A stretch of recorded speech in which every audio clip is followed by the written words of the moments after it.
네, 오늘 질의응답 시간에 하도록 하겠습니다. 주제는 성경입니다. 성경. 하나님의 감동, 성령의 힘이 돼도 되고요. 자유롭게 궁금한 것들 무엇이든지 물어보면 좋겠습니다. 처음 온 친구는 이 앞에 QR 코드로 카메라로 이렇게 딱 줌하면은 카카오톡 오픈 채팅방이 열릴 거예요. 거기로 들어와서 익명으로 이름을 바꿔요. 나경빈이라고 하지 말고 빈경나 이렇게 하면 눈치를 채겠네. 네, 아무튼 새로운 이름으로 하든 익명으로 하나 해가지고 이렇게 들어온 다음 궁금한 거 무엇이든지 질문해도 좋습니다.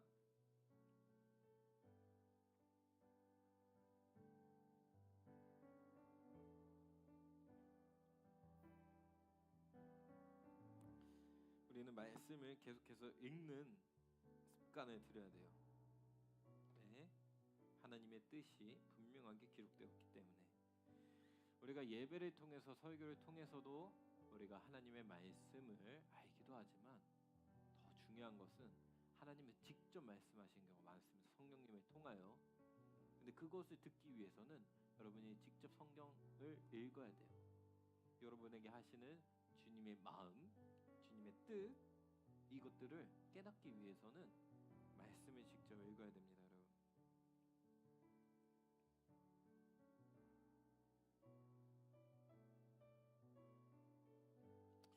자, 질문이 올라왔어요. 성경을 읽으면서 하나님의 말씀을 이해할 때 꼭 창세기부터 읽어야 하나요?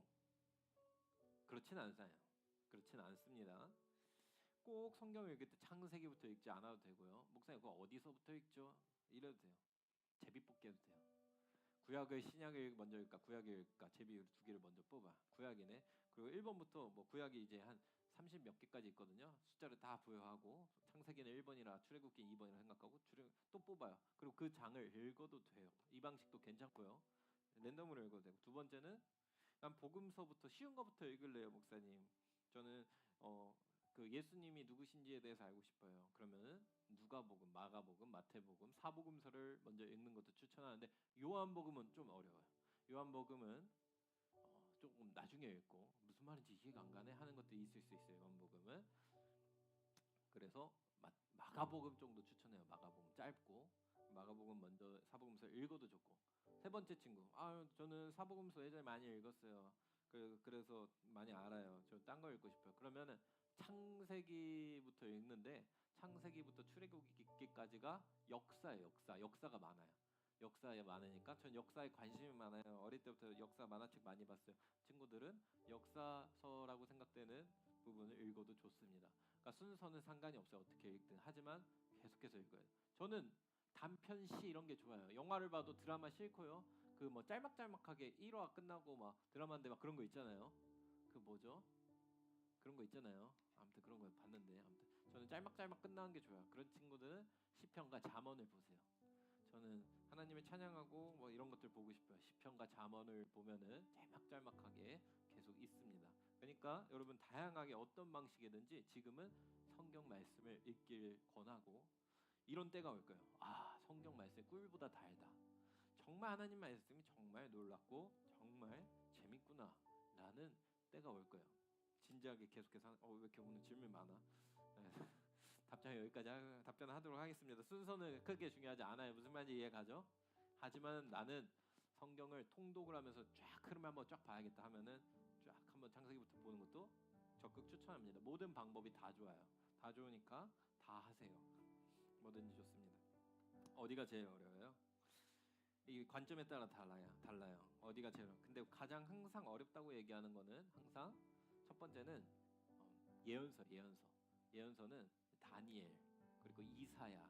근데 그래도 구약은 예언이 성취가 됐어. 예수님을 통하여. 아직 안 된 것들 뭐 있을까? 요한계시록 쪽. 예언서는 아직 이해가 이게 무슨 말이지? 일곱 초째는 뭐고, 일곱 교회는 뭐고, 이거 뭐지? 이런 것들. 14만 4천 잘못 이제 완전돼가지고 신천지인데 그 이제 성경 그 개역 한글로 읽어서 그래 그거를 원어로 안 봐서 그 뜻을 이해를 못해서 그런 건데 어쨌든 그런 식으로 이렇게 하는 건데 이런 식으로 그 예언서가 좀 어려울 수 있고 두 번째는 뭐가 또 어려울 수 있으면은 그 구약에 있는 제사법 오늘날 우리랑 크게 상관없어 보이는 제사법들이 어려울 수 있어요. 목사님 볼 때는 그 크게 두 가지가 좀 어려울 수 있긴 한데, 근데 뭐 이건 중요하진 않잖아요, 그렇죠? 지금 당장은 중요하진 않아서 어쨌든 그럴 수 있다 이렇게만 얘기합니다. 유튜브에서 본 건데 예언의 은사가 있으신 목사님이 그 사람이 직접 안 보고도 그 사람은 가르침을 할 것이다 하던데, 그것은 정말 하나님이 주시는 예언의 은사인가요? 아니면 그냥 무당이랑 다를 게 없나요? 예언의 은사 기준이 궁금합니다. 자, 첫 번째, 예언의 은사. 성경에 적혀있는 예언의 은사는 정말 첫 번째 예언을 하는 경우가 있고요. 두 번째는 하나님의 말씀을 전하는 게 예언이라는 표현도 있어요. 무슨 말인지 이해가요? 설교, 한마디로 설교를 하는 게 예언이라는 표현도 돼요. 근데 여기서 얘기하는 건 첫 번째겠죠. 어떤 사람에 대해서나 앞날에 대해서 예수님이 예언하신 것들이 있잖아요. 그 앞을 우리가 아는 그 예언을 얘기하는 거예요. 자, 얘기를 해줄게요. 예언의 은사는 분명히 있습니다. 하지만 중요한 게 있어요. 성경에 이렇게 기록돼 있어요. 어떻게 돼 있으면, 자, 성령의 여러 역사가 있거든요. 통변의 은사도 있고. 근데 초대교회, 특히 고린도 교회에 뭔 일이 있었으면 막 영적인 일들을 막 한다고 하면서 막 거기 심취한 사람들이 성령아 많아진 거야. 예언한다고 하면서 막 이 사람 저 사람 막 한다고 막 하면서 교회가 분열되고 혼란되고, 그 중에는 거짓 예언도 막 있고 이랬어요. 그래서 성경엔 분명히 기록하는데 뭐라고 얘기하면, 예언의 은사 같은 예언을 할 때에는 단 한 사람이 예언하는 게 맞을까? 그 예언의 은사를 할 때 예언의 은사가 있는 두세 사람이 같이 해요. 그게 가장 안전해. 무슨 말인지 이해가요, 시우야? 얘는 시우는 하나님이 오른쪽으로 가라 하셨어. 나 그렇게 필을 받았어. 근데 옆에 있는 승은이가 아닌데 왼쪽인데, 옆에 뒤에 있던 채연이가 아니야 앞으로 가라고 하셨어. 자, 그럼 이 예언이 맞을까요, 틀릴까요? 뭔가 지금 잘못된 거예요. 무슨 말인지 이해가요?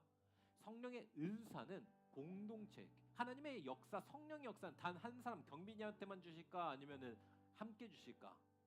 함께 주시기 때문에 은사가 있는 함께 공동체의 그 사람들이 같이, 자 따라해 보세요. 분별. 이게 영분별이에요. 분별. 다시. 영분별을 하는 겁니다. 이거 위험할 수 있어요. 뭐가 위험할 수 있으면, 그러면은 혼자 앞에 있는 사람이 유튜브에서 어떤 사람은 이렇게 할 거다, 이렇게 할 거다, 이렇게 할 거다 이렇게 하고 얘기하는 것이, 물론 검증된 주님의 사람이면 괜찮은데 아무것도 모르는데 유튜브 혹 보니까 우와 멋있다 대단하다 해서 솔깃하다 저거 무조건 맞다 하면은 될까 안 될까? 위험할 수 있어요. 그 이렇게 예언을 하는 경우가 정말 검증되고 같이 공동체 내에서 괜찮은 사람이면은 가능할 수 있지만, 무슨 말인지 이해가죠? 할 수야 있죠. 근데 여러분 기억해야 될 거 있어요. 성령의 은사는 과시가 아닙니다. 무슨 말인지 이해가요? 이 은사를 행하는 사람이 대단하다고 과시하려고 하나님이 주신 게 아니에요. 성령의 은사는 이 말씀을 통해서 교회를 세우고 예수 그리스도를 세우고 하나님을 드러내기 위해서 사용되는 게 뭐다? 은사입니다. 성령의 은사. 그렇기 때문에 막 아무튼 뭐 이렇게 나 뭐 좀 뭐 약간 무당들이 그 봤어요? 무당 그 서바이벌 하는 거? 막 무당들끼리 서바이벌 해요. 막 어떤 사람 이름 막 띄워놓고 죽은 날짜 띄워놓고 이 사람 어떻게 살았을 거다, 어떻게 죽었을 거다, 막 그렇게 뭐 점치듯이 하는 그런 게 아닙니다. 무슨 말인지 이해가죠? 그래서 나는 더 뭐 신령한 은사가 있어, 이런 차원은 아닙니다. 근데 이제 이 말에 대한 답변하면은, 하나님이 정말 주신 예언의 은사가 있을 수 있죠. 하지만 하나님은 그 사람이 손쉽게 교만해지기 위해서 과시하기 위한 예언의 은사를 그렇게 막 허락하시는 경우가 많지 않아요. 그런 경우는 드뭅니다. 하나님의 성품상. 그러니까 뭐 과시하면서 오버하는 사람들, 위험한 사람들 많아요. 이단이 있어요. 유튜브에 유명한 그 뭐죠? 그 남자 젊은 사람 머리 길러가지고 네. 전혁이라고 하는, 맞나요? 전혁? 그 전혁 목사님 아닌가 거기는? 혁이 아니야. 아무튼 아무튼 이상한 사입이 있어요. 그 뭐 하는 사람이냐? 연극 뭐지? 연극 왜 말이 안 나오지? 아무튼 연극을 전공해서 영화학과 나왔어요. 그거 나와가지고 하는 사람, 쇼하는 거 쇼. 계속 그거 전문이에요. 그런 사람도 있어요 유튜브에. 젊은 사람인데도 안타깝죠. 네. 선교단체에 있다가 잘못 빠져가지고. 자, 성경 외경은, 자, 세 번째 마지막 네, 마지막은 아니고, 성경 외경은 성령님의 감동을 쓰여진 게 아니라 제외된 건가요? 네, 좋은 질문이요. 성경 외경 들어봤어요, 여러분? 디도서는 있고 그 뭐죠? 그 마가 뭐였지? 문혜인 사모님 어디 갔어 갑자기? 네, 빨리 외경 뭐 있죠? 그 있잖아요. 그 도마복음. 자, 도마복음 같은 성경 외경들이 있어요. 성령님의 감동으로 쓰여진 것들이 아니에요. 이것들은 사람들이 이렇게 적은 거예요. 그럼 그 도마가 적은 거 아니에요, 목사님? 아니야. 그때 당시에는 그 이름을 그 성경을 적을 때 도마라는 다른 사람의 이름을 써서 그냥 내가 제3자 권성찬인데도 예수 복음 뭐 이렇게 적을 수 있는 거예요. 경빈 복음 이렇게 해가지고 경빈책 이렇게 해가지고 다른 사람의 이름을 차용해서 하는 것이 2000년 전에는 아주 자연스러웠어요. 그래서 있었고 성경에 나오는 수많은 사람들의 이름을 따서 하는 경우가 있어요. 이것들은 외경은 아니에요. 왜? 헛소리들이 많이 적혀 있어요. 무슨 말인지 이해가죠? 외경에서도 우리가 읽어봐야 될 부분, 일반 평신도들이 읽어봐야 될 부분은 극히 드물고요. 대부분은 이상한 소리들만 적혀 있는 게 외경이에요. 사람들이 하나님의 감동이 아니라. 그러면 성경 외경과 성경의 기준은 뭘로 결정됐을까요, 여러분? 어떻게 결정됐을까? 이거는 예수님을 믿는 예수님의 제자가 된 수많은 한 명이 결정한 게 아니에요.